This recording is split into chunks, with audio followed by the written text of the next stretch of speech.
আমরা বিএনপি পরিবার চট্টগ্রাম মহানগর শাখার উদ্যোগে এস-প্রো-বিডির সার্বিক ব্যবস্থাপনায় স্বল্পমূল্যে ভোজ্য পণ্য কার্যক্রম খোলা বাজার কর্মসূচির শুভ উদ্বোধন করা হয়েছে। গতকাল রাত 10টার দিকে চট্টগ্রাম নগরীর হালিশহর এ ব্লক বাদমতলী মোড়ে ১ নং বুথটি উদ্বোধন করা হয়। ফিতা কেটে বুথটি উদ্বোধন করেন চট্টগ্রাম মহানগর বিএনপির সদস্য সচিব নাজিমুর রহমান। আর উপস্থিত ছিলেন আমরা বিএনপি পরিবার চট্টগ্রাম মহানগরের অন্যতম উপদেষ্টা এস-প্রো-বিডির ব্যবস্থাপনা পরিচালক জাহাঙ্গীর আলম মুন্না, দক্ষিণ কাট্টলী ওয়ার্ড বিএনপির সাবেক সদস্য সচিব শফিউল্লাহ, বিএনপি মনোনীত সাবেক কাউন্সিলর পদপ্রার্থী সোহরাব হোসেন চৌধুরী শাহীন, বিএনপি নেতা নূর সেলিম বাঙ্গালী, চট্টগ্রাম মহানগর যুবদল নেতা তানভীর মল্লিক, সরোয়ার চৌধুরী, আনোয়ারুল কাফি মুন্না, আজিজুর রহমান, জসিমউদ্দিন, মাহবুবুর রহমান লিটন, আইয়ুব জাবের, সাখত হোসেন পিয়া, আবদুল্লাহ সোহেল, মাহবুর রহমান, তৌহিদ হোসেন ও এস-প্রো-বিডির বিভিন্ন স্তরের কর্মকর্তারা উপস্থিত ছিলেন।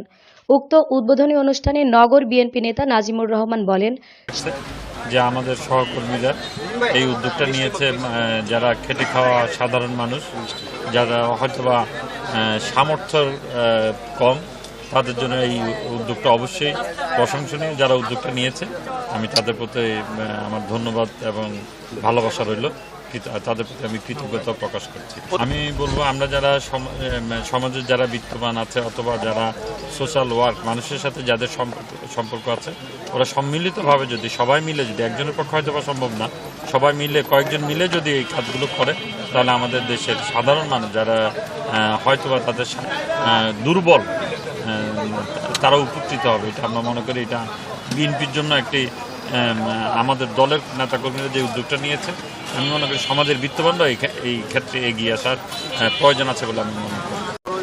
মানুষের জন্য স্বল্প মূল্যে ভোজ্য পণ্য বিক্রয় কর্মসূচি খোলা বাজার ও এর উদ্যোক্তাদের ধন্যবাদ জানায় এ ধরনের উদ্যোগ নেওয়ার জন্য। বাজার সিন্ডিকেটের অপতৎপরতা রোধে খোলা বাজার কর্মসূচি ব্যাপক ভূমিকা রাখবে। সাধারণ মানুষ স্বল্প মূল্যে পণ্য সংগ্রহ করতে পারবেন ও বাজার পরিস্থিতি স্থিতিশীল থাকবে।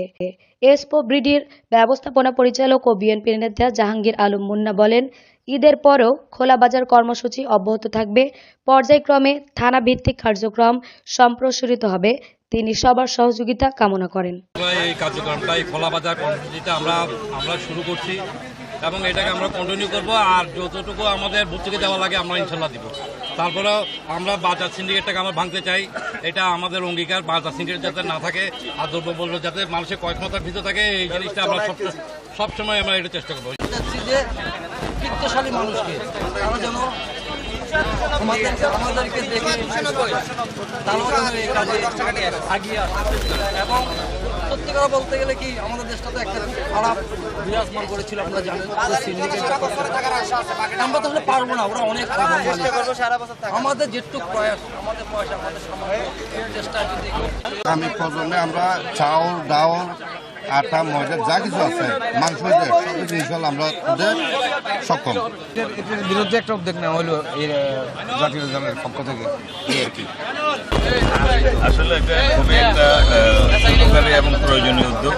আমাদের এই বর্তমান পরিস্থিতি এবং দেশের এই অবস্থায় এরকম একটা উদ্যোগ নেওয়া অনেক সাহসের বিষয়, এবং যারা উদ্যোগ নিয়েছে তারা বলেছে পুরো মহানগরে, চট্টগ্রাম মহানগরে তারা করবেন, এবং এটা অবশ্যই হওয়া উচিত। কারণ আমাদের দেশের যে নিম্ন আয়ের মানুষ, তারা কিন্তু আসলে অনেকে হাত পাততে পারে না, কিন্তু তাদের যেটুকু সামর্থ্য এটুকু অনুযায়ী তারা চেষ্টা করে নিজের মান সম্মানে থাকার জন্য। কিন্তু বাজারে যে অবস্থাতে, সেই অবস্থায় হয়তো সম্ভব না। এরকম ন্যায্য মূল্যের এবং যাদের ভর্তুকি মূল্য, এসব মূল্যে যেসব দোকান, যেসব প্রতিষ্ঠান গড়ে উঠতেছে, খেটে খাওয়া মানুষরা কিনতে সমস্যা হয়, ওদের জন্য একটা উপকারী। এবং এটা এই কোম্পানির সাথে কথা বলে আমরা বুঝলাম যে ওরা চট্টগ্রাম ব্যাপী প্রোগ্রামটা ওরা করবে ইনশাল্লাহ।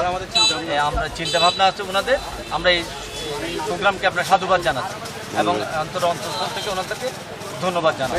সয়াবিন তেল 160 টাকা, বাজারে এখনও 180, 190 বিভিন্ন দোকানে চলতেছে। অন্যদের থেকে আমাদের এখানে 20 টাকা কম পার লিটার। এবং মুসুর তেল মাত্র 102 টাকা, এটা দোকানে 110 টাকা, 15 টাকা, 20 টাকা পর্যন্ত। তারপর চনা 100 টাকা করে, তারপর বেসন 80 টাকা, সরষের তেল 110 টাকা হাফ লিটার, তারপর বেসন 80 টাকা করে, লবণ মাত্র 22 টাকা, চিনি 120 টাকা, 120 টাকা।